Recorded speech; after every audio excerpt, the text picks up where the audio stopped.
Magandang araw mga kaibigan. Bigyan natin ng reaksyon ngayon itong post ni Senator Ping Lacson 2 hours ago. Nagpapaliwanag siya, todo paliwanag, tungkol sa kumakalat ngayon na litrato niya with the Diskaya. So ito, exclusive story behind the photo. Diskayas invited Senator Ping Lacson to join Davao campaign rally in early 2025. He declined. Then, gayunman, malinaw na layon ng pagkalat ng larawan sa social media na sirain ang kredibilidad at reputasyon ni Senator Ping bilang chair ng Blue Ribbon Committee. Facts. Number 1. Kuha ang larawan noong unang bahagi pa ng 2025 bago pa maupo bilang senador si Senator Ping Lacson.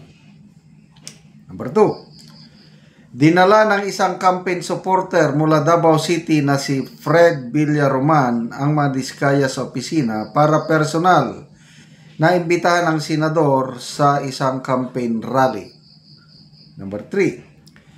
Tinanggihan ni Senator Lacson ang imbitasyon ng mga Diskaya bilang paggalang kay SP Tito Soto na ang pamangkin na si Mayor Vico Soto ay tumatakbo laban kay Mrs. Diskaya para sa pagka-alkalde ng Pasig City at bilang courtesy sa iba pang party list groups na sumusuporta sa kanya. Next, walang campaign donation, anumang uri at forma ang mga Diskaya kay Senator Lacson. Next, ito ang una at huling pagkakataon na nakasalamuha ni Senator Lacson ang mga Diskaya sa labas ng Blue Ribbon Committee. Hindi kailanman pinaboran o binigyan ng special na pagtrato ni Senator Ping Lacson ang mga Diskaya sa pagdinig ng Blue Ribbon. Basahin ang buong ulat sa comment section. So, ito po yung litrato nila. So, ito isinare niya yung post ni Congressman Kiko Barsaga. Sabi dito ni Senator Lacson, the fact that it is being circulated only means that it intended to besmirch my reputation and credibility in chairing the Blue Ribbon Committee on the Flood Control Project anomalies. Yan. So, tignan natin yung people who reacted. 5,200. Wow.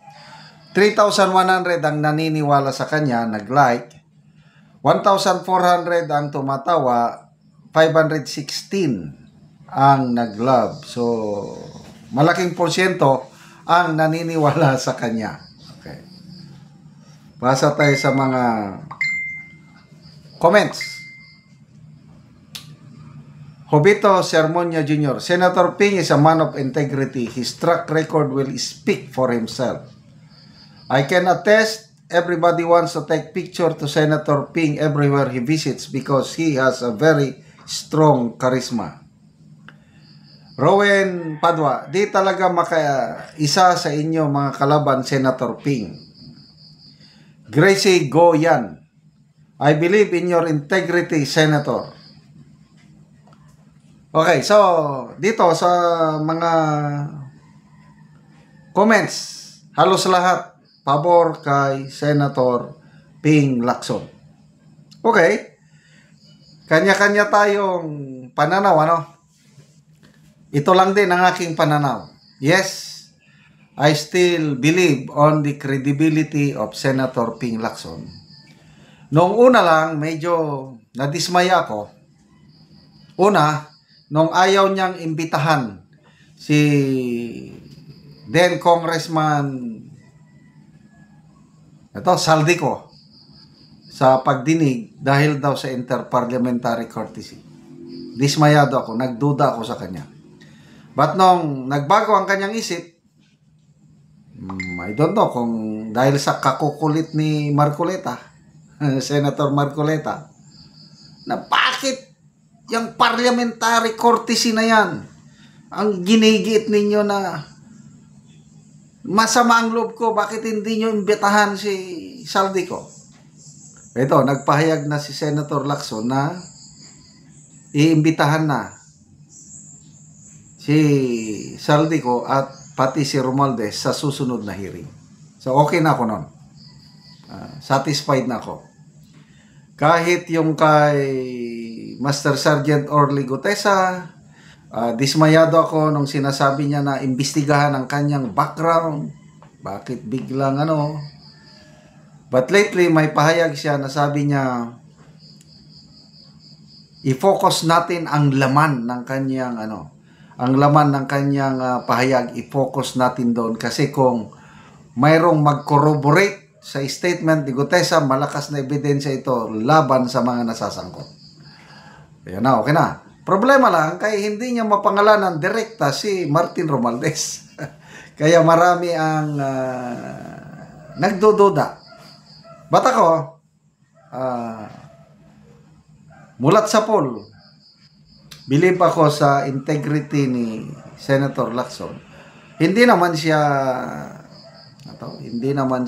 santo, kaya lang pagdating sa laban sa korupsyon, naniniwala ko na gusto niyang labanan. Yun lang, medyo may konting pagkukulang, pagkakamali, lalo na yung sinabi niya na almost all senators may insertion sa 2025 national budget. Halos abot ng 100 billion. Nako, umalmang mga kapwa niya senador, lalo na sa majority block. Kasi, yung insertion pala, hindi naman automatic na kung may insertion ka, masama. Hindi ganon. Kaya maraming umalma sa kanya. Kaya si Senator J.B. Aricito, naglabas din ng sama ng loob. Bakit senador ang inyong pinupuntirya? Nakakalimutan nyo nata itong problema ito. Naggaling sa Kamara, galing kay Saldico at yung mga kasama niya. Bakit ang ginigisa ninyo ang mga senador? Hindi, wag yan. Wag nyong sirain ang ating institusyon. So, picture with the Diskaya. Kalimutan na natin yan. Focus natin kailan ba ang susunod na hearing para mag-appear. Tingnan natin kung mag-appear ba si Martin Romualdez at Saldico. Good luck, Senator Ping Lacson. Salamat mga kaibigan sa inyong pagsubaybay sa ating channel. Nakakatulong kayo ng malaki sa tribong talandig ng Bukidnon dahil ang income natin sa channel na ito is pantulong sa tribo. Namimigay tayo ng livelihood assistance sa kanila, nagpapatanim ng saging lakatan at Arabica coffee. Panoorin niyo ang video na ito. Karon na ako rin diri sa kape ni Bae Paganan. Nag-abuno sila, nagtinabanga sa pag-abuno.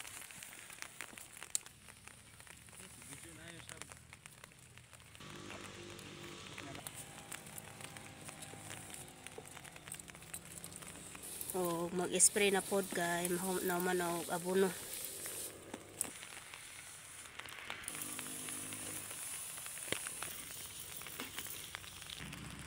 So kani nga kape tag 25 ang isa ka punuan ani. O 29 na ni sila ka pamilya ang nakatanom. Yan ni Bae Paganan. So ang 29 ka pamilya, so nagkabato 14,550 na seedling. So dagan na gid ang yang sanga.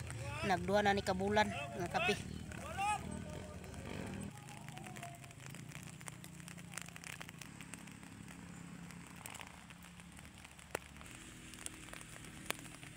So nindot gid kaayo kay dagan na iyang sanga. So salamat gid kay sa Ginoo. Nindot kay ang turok sa kape.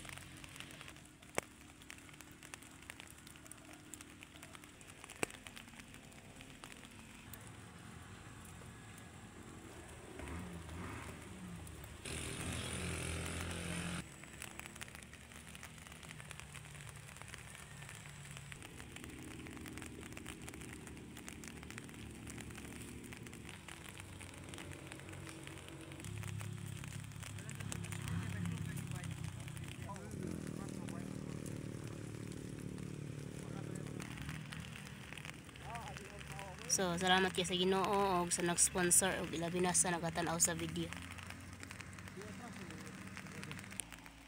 Og yan ni Bai Paganan nga kape.